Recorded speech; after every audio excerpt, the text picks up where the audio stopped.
Tim gabungan Polda Jatim mengamankan seorang polisi Bribda RB. Bribda RB diduga terlibat atas meninggalnya seorang mahasiswi NW 23 tahun, warga Kecamatan Soko, Kabupaten Mojokerto, Jawa Timur.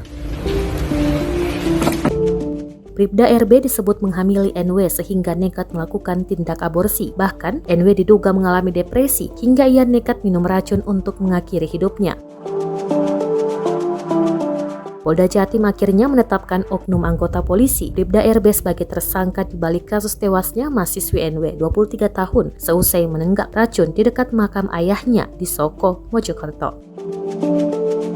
Ternyata pemuda asal Pandaan itu terbukti memiliki hubungan asmara sebagai pacar dari NW sejak 2019 silam. RB diduga kuat menjadi sebab korban NW mengalami tekanan mental atau depresi sehingga membuat dirinya nekat mengakhiri hidup.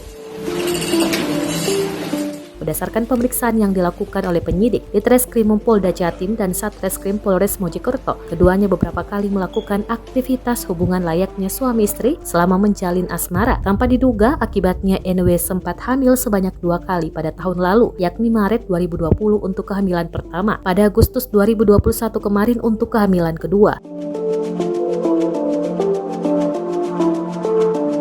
Sebanyak 2 kali itu pula keduanya melakukan aksi tindakan menggugurkan kandungan atau aborsi. Sebanyak 2 kali upaya aborsi yang dilakukan tersebut, RB menggunakan 2 jenis obat khusus yang berfungsi dalam menggugurkan kandungan. Pada kehamilan ke-1, NW meminum obat aborsi jenis pertama di dalam kosan di Kota Malang. Kemudian pada kehamilan kedua, NW meminum obat aborsi jenis lain di sebuah tempat makan di kawasan Mojokerto hingga sempat mengalami pendarahan.